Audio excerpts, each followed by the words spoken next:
सुप्रभात। सुधा सक्सेना का आप सभी को सादर सप्रेम सुबह का राम राम। आज मैं संस्कारों के महत्व पर बात करूंगी कि रूप, रंग, जाति, पहनावा इत्यादि से कोई फर्क नहीं पड़ता है। फर्क पड़ता है आपके व्यवहार से, आपके संस्कारों से। आइए आज इस पर थोड़ी चर्चा करते हैं। भारतीय संस्कृति में संस्कारों का विशेष महत्व है। व्यक्ति के आचरण से उसके संस्कारों का पता चलता है। संस्कार का व्यक्ति से वैसे ही संबंध है जैसे हवा और खुशबू का होता है। कौन व्यक्ति किस प्रवृत्ति का है, इससे पता उसके रंग, रूप और जाति से नहीं बल्कि उसके संस्कारों से चलता है। जिस प्रकार कुम्हार द्वारा मिट्टी के बर्तनों में खींची गई रेखाएं कभी नहीं छूटती, ठीक उसी प्रकार बचपन में डाले गए संस्कार हमारे मन से कभी नहीं छूटते। अच्छे संस्कार सभ्य समाज और राष्ट्र निर्माण में अहम भूमिका निभाते हैं। एक सभ्य समाज में लोग चमड़ी के रंग या फैशन पर ध्यान नहीं देते, वे सदा गुण और संस्कारों को ही महत्व देते हैं। किस समाज में सामंजस्य स्थापित करने के लिए व्यक्ति कैसा व्यवहार करता है, किस प्रकार से किस सरल ढंग से दूसरे की परेशानियों को समझते हुए अपने को उसमें सामंजस्य करता है, ये उसके संस्कार हैं। और इससे ही जाना जाता है कि कौन सा समाज कितना सभ्य है। और हर व्यक्ति प्रति इकाई उसका समाज का सदस्य है और इसीलिए कर्तव्य बनता है कि हर व्यक्ति में बचपन से ही सुसंस्कार डाले जाने चाहिए। जिस व्यक्ति का जीवन संस्कारों से संतुलित होता है वह व्यक्ति आजीवन सुखी और सफल भी होता है।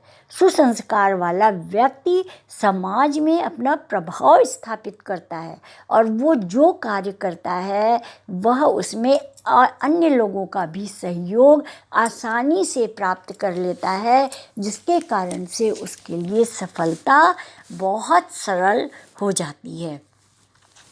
वर्तमान दौर में व्यक्ति पर पाश्चात्य संस्कृति और आधुनिकता का प्रभाव दिन प्रतिदिन बढ़ता जा रहा है।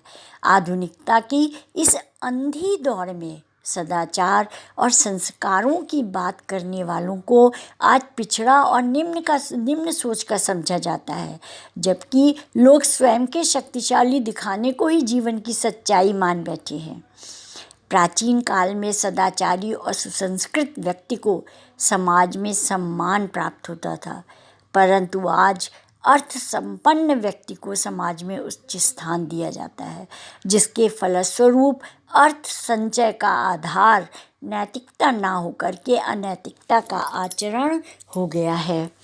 प्राकृतिक पदार्थ भी जब बिना सुसंस्कृत किए प्रयोग के योग्य नहीं बन पाते हैं तो मानव एवं समाज के लिए संस्कार कितने आवश्यक है, यह आज के समय में समझना बहुत ही आवश्यक हो गया है कि यदि अनैतिक ढंग से हम अर्थ कमाते हैं, अर्थ या अपना व्यवहार करते हैं, तो हो सकता है कि कुछ समय तक हम सुखी हों, लेकिन अंततोगत्वा हमें अनेक प्रकार की व्याधियाँ, अनेक प्रकार के शारीरिक और मानसिक कष्ट और सामाजिक अव्यवस्था पैदा करने वाले हो जाते हैं। और अच्छे संस्कार हो सकता है कि शारीरिक थोड़ा कष्ट हो, लेकिन वो मानसिक संतुष्टि देने वाले और समाज में सामंजस्य स्थापित करने वाले होते हैं।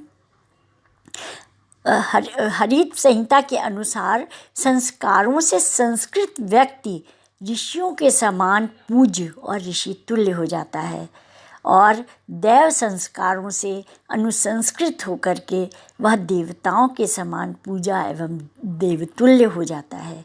अतः सदाचार एवं संस्कारों द्वारा ही हम एक सभ्य समाज की स्थापना कर सकते हैं और इसीलिए आवश्यक है कि बच्चों को बालपन से ही अपने संस्कार, सुंदर संस्कार, सुसंस्कार हमें देने चाहिए, क्योंकि उन बच्चों का जीवन उन संस्कारों से ही सुंदर और सफल बनेगा। आज इतना ही, धन्यवाद।